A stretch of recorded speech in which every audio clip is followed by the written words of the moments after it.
Get ready for Prophets and Ballers, where politics are a passion, sports are a living, and God is a given. Hey! Come on now, fellas! We've got to answer the bell. Now let's go!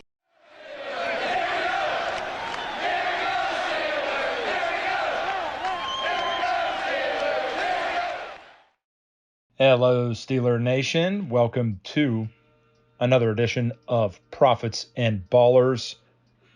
I am Sliggs, your Steeler Prophet. We're going to be recapping Sunday's win over the Saints, as well as looking ahead to the Week 11 matchup with division rival Cincinnati Bengals.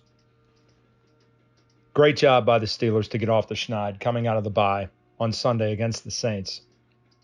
Now, much needed win. There's no question about that. We're going to break it down, not getting ready to say that they've turned the corner, but we did see things that we liked out of that performance. Most notably was an actual commitment to the run game. And while it did not appear that was the case early, got to give Matt Canada credit for at least attempting to go with it on the second drive of the game, specifically with Najee Harris. As a matter of fact, the first two plays of the second drive for the Steelers consisted of two Najee runs for 12 yards. Najee looked good. I've said it here before earlier that he looked hurt. I didn't want to discount the Liz Frank that he had in training camp. He just didn't look like he had any explosion. But recently, when they said that he has been getting better, his foot has been getting better. I think the bye week, number one, helped him immensely. He had some real burst to his game. He moved the pile. He was decisive in his runs. He had good vision. The 36-yard run was a thing of beauty. The way he cut it back, didn't really have to have a huge cutback, but he did see the lane, cut it back, and then just trucking the defensive back with his thighs, and to keep it going down the left sideline before he got kind of took a nice hit, helmet to jaw. He had to go to the tent briefly, but he was cleared to return to the game. Finished with 20 carries for 99 yards. Again, that 36-yard run, the longest of the season. The Steelers as a team ran for 217 yards on 47 rushes. Now, that does include some Kenny Pickett scrambles in there. Pickett had 8 carries for 51 yards. Most of those were scrambles. I think there was only maybe 2 or 3 actual designed runs. Of course, one on the goal line where he got the quarterback sneak for the touchdown. He did run an RPO where he pulled it, kept it for a gain of 5 or 6. I think he might have had another quarterback sneak as well. But the point is, the Steelers look good in running the ball. It gave them a tremendous time of possession advantage over the Saints. And let's face it, that is the Steelers' secret to success. Okay, especially if you've got a young quarterback or rookie quarterback. Less is going to be more with Pickett. There's make no mistake about it. There wasn't going to be any success with Pickett dropping back 45, 50 times a game trying to throw the ball. Number one, Canada still has the handcuffs on him. He's still got him in shackles where he's really limited on the throws that he's letting him do, the route concepts. Pickett, 18 of 30, 199 yards, a beautiful 9 route to Deontay Johnson in the fourth quarter that went for 36 yards, threw it right on time. It was a thing of beauty, and you can argue that that was set up because of the success that they had in the running game, where they actually were able to stretch the field a little bit as a result. Now, in saying that, in looking at the route tree from his throws, we did see, alas, some throws across the middle as well. In looking at the chart, the passing chart that Pickett had, on throws across the middle, I have him at 4 for 5 on the day. He had a couple outside towards the numbers that weren't necessarily across the middle of the field, but they weren't lateral throws either. But the point is, they did allow him to throw down the middle of the field. He enjoyed some success, and again, less was more for Pickett. Now, his overall play, I feel, was okay. I don't feel he was great. I feel like he did miss some receivers. And when I say miss receivers, I'm talking about not even letting go of the ball. He took 6 sacks. Not all of them were his fault, but I will argue that probably 4 of those you could pin to the rookie quarterback with his indecision and not letting go of the ball when he should have, either on time or not trusting what he saw downfield. Not going to beat him up over that, because that's what you're going to get with a rookie quarterback. He's got to get the experience. Okay. College to NFL is apples and oranges. It's nowhere close. Okay. I think that's why you never saw Mason Rudolph develop into the quarterback the Steelers had projected him to be when they drafted him in the 3rd round. They had a first-round grade on Mason, but what we saw from Mason in his playing time was his unwillingness to throw, especially downfield, throwing a receiver open. And when I say that, there's a difference between college and the NFL. In college, he was able to throw with Oklahoma State. He was able to throw to receivers that were already open. You don't see that in the NFL. All right. You don't see that in the NFL. You have to throw receivers open. And sometimes the difference between being open in the NFL and being covered in the NFL, there's a fine line. But NFL quarterbacks, quality NFL quarterbacks, are able to decipher that, and they're able to recognize that, and they're able to fit the ball in there. We've seen glimpses of it with Kenny Pickett. We've seen glimpses of it. That 4th down throw to Freiermuth, when he fitted in there, there wasn't a window. He threw him open because he threw the ball where it needed to be. Saw the matchup, saw where it needed to go. So there's hope in that regard, that Kenny Pickett will develop into that kind of a quarterback, a quality NFL quarterback, hopefully for the Steelers and Yinzer Nation, an NFL star quarterback.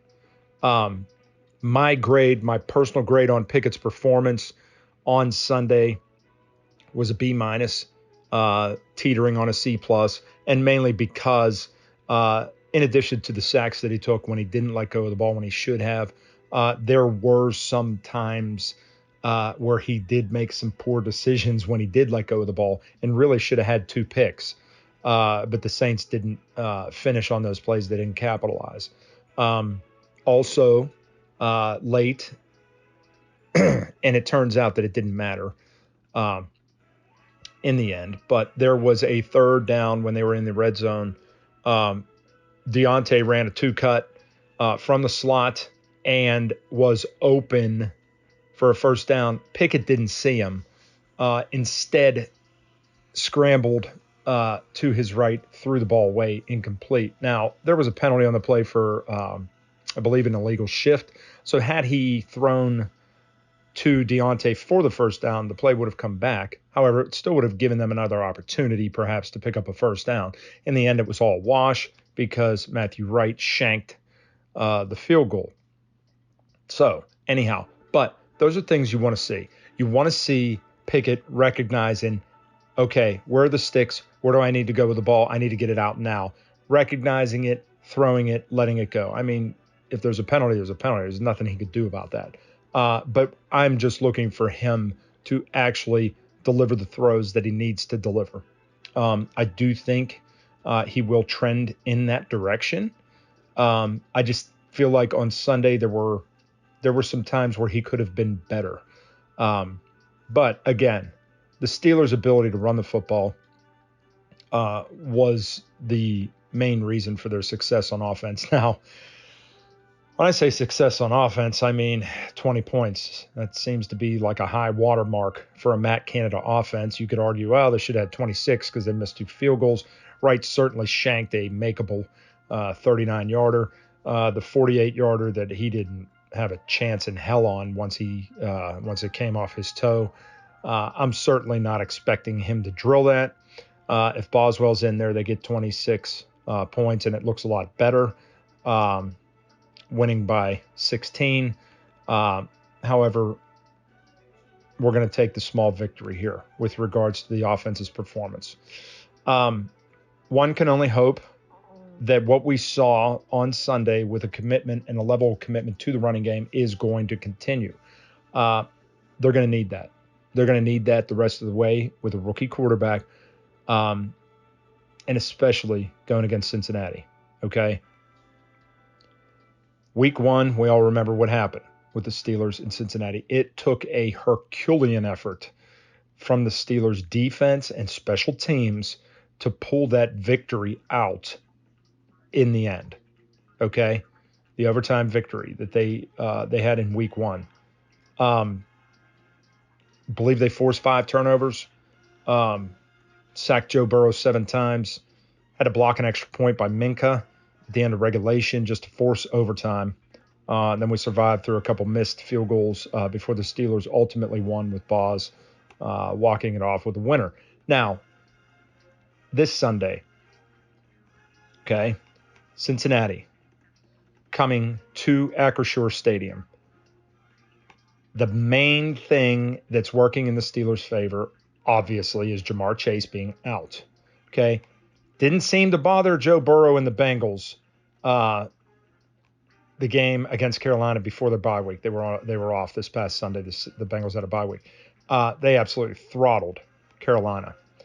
And Joe Mixon, 5 touchdowns, 150 yards rushing. Steelers better be bringing their A game. Now, with the return of TJ Watt, obviously that helps things. Isn't it incredible that TJ Watt comes back and all of a sudden the defense is great, can't be beat, holds the Saints to 10 points. Now, the big missing piece on past Sunday was Minka Fitzpatrick. Had to have an appendectomy, which caused him to miss the game. However, they are stating that there's a chance he could play this week. Which would be huge. If they can get Minka back and they've got TJ Watt in the mix, I feel like the Steelers this Sunday may surprise some people, okay? I certainly don't expect Joe Burrow to have a repeat performance like he did in week 1. And the Steelers are certainly going to have to contain Joe Mixon on the ground. But in saying that, I feel like they have the ingredients put in place to have success on Sunday. Now, looking at the lines, it looks like the game opened with the Bengals as 5.5-point favorites with a total set at 43.5. Right now, it's sitting currently at Cincinnati minus 4.5 with the total at 41.5. The Bengals this year, 6-3 against the spread, 5-4 straight up. Steelers are 3-6 straight up, of course. They are 4-1 against the spread. Bengals 3-2 against the spread as a favorite. If the spread was anywhere between 3 and 6, the Bengals are 5-3. Steelers are hovering around 500 against the spread pretty much all season. One thing that sticks out to me with regards to the spread is the Bengals, after having more than 8 days off, are on a 4-0 streak against the spread. So that doesn't bode well for the Steelers. But I will say this, again, with TJ Watt back in the mix, with Minka Fitzpatrick potentially playing, and lo and behold, don't forget about this name, DeMonte KZ. We saw him Sunday against the Saints, making a splash play on an interception. This is something that Steelers brass talked about in training camp. They couldn't wait to get KZ on the field with Fitzpatrick in some sub packages. And I, for one, feel like if Minka's able to go, this is going to be huge for the Steelers on the back end. Okay. Now, again, first and foremost, got to stop Mixon. Mixon's had success against the Steelers, and if they don't slow him down, they could be in for a long game. Okay. So, Steelers need to get it done against Mixon, holding him in check. But the other thing is this: continue their offensive pattern. Well, can't really call it a pattern after one game, but continue the offensive strategy, I guess is the better choice of phrase, to control the clock, run the ball, and get more out of Kenny Pickett with less throws. If they can control the clock if the Steelers can have a time of possession advantage, let's say 33 to 35 minutes time of possession, I love their chances. If, for some reason, they're not able to possess the ball and don't have success in the running game, and Canada reverts to having Pickett throw 45 times a game, they're not going to get it done. As a matter of fact, the Bengals are going to win by more than a touchdown. Okay? So, look for this Sunday, the Steelers to continue to have success on the ground against the Bengals. I like their chances this Sunday. Love them getting 5.5 points. All right? Like them getting 4.5 points. So, if you're looking to bet this game early, if you want to take advantage of the point spread, see if it swings back the other way, I'd wait a little bit. 5.5 is not a key number. So if you get it at 4.5, don't feel terrible about it. Just see what happens with regards to the point spread. You don't have to rush to the betting window right now. Maybe wait until Thursday to see what happens. But I do like the Steelers getting the points right here at home. I like it. Obviously, without Jamar Chase, I like it a lot. And I like the fact that the Steelers are coming off a much-needed win. So, for all you Yinzers out there, Steeler Nation, listen, hold those heads up. Those first 8 games of the season, Steelers had the toughest schedule in the league. Things are starting to favor them right now down the back stretch, the back 9, if you will. They're not facing these league giants on defense anymore as far as these killers. The Bengals, there's certainly opportunities for them to make some plays against that defense. And again, I like the way Najee Harris looked. I failed to mention Jaylen Warren. Jaylen Warren did a really good job spelling Naj, especially in the pass game where he picked up some key first downs on pass receptions. He wasn't doing anything special running the ball until that last drive of the game when they ran the clock out. They were in their 4-minute offense. And he burst around right in on 3rd and 7, picked up 21 yards, hurdled a guy. That certainly helped out his statistics in the end. He ran the ball 9 times for 37 yards, caught 3 passes for 40 yards, had a 26-yard reception included in there. I feel like if they can get that kind of 1-2 punch going, I'm not necessarily going to say they should split time, but I feel like what Tomlin said with regards to Warren perhaps becoming a little bit more of a feature back, I think that lit the fire under Najee. And I think that coincided with him getting healthy too. So Tomlin knows how to get the most out of guys like that. So I like the Steelers this Sunday against the Bengals, getting the points at home. Look for them to continue to have success on the ground. Less is more from Kenny Pickett. If they're able to have a similar stat line from him on Sunday where there aren't any turnovers and he throws maybe no more than 30 times, I'd love to see him maybe cap out at 25 throws. I really feel like that they could get this guy going something in the direction of like an 18 for 25 game, and really take advantage of some of these play actions where he's able to put up 200 yards passing. But of course, that has to coincide with success on the ground. So hopefully the game plan this week for Mike Tomlin and the Steelers is to pound the ball on the ground, take it back, turn the clock back to the days when Ben was a rookie, and they ran the shit out of the ball and had tremendous success in doing so. I feel like that's their recipe for success. So, again, thanks as always for listening. We love bringing you this content. Steeler Nation, we love you. Yinzer Nation, we love you.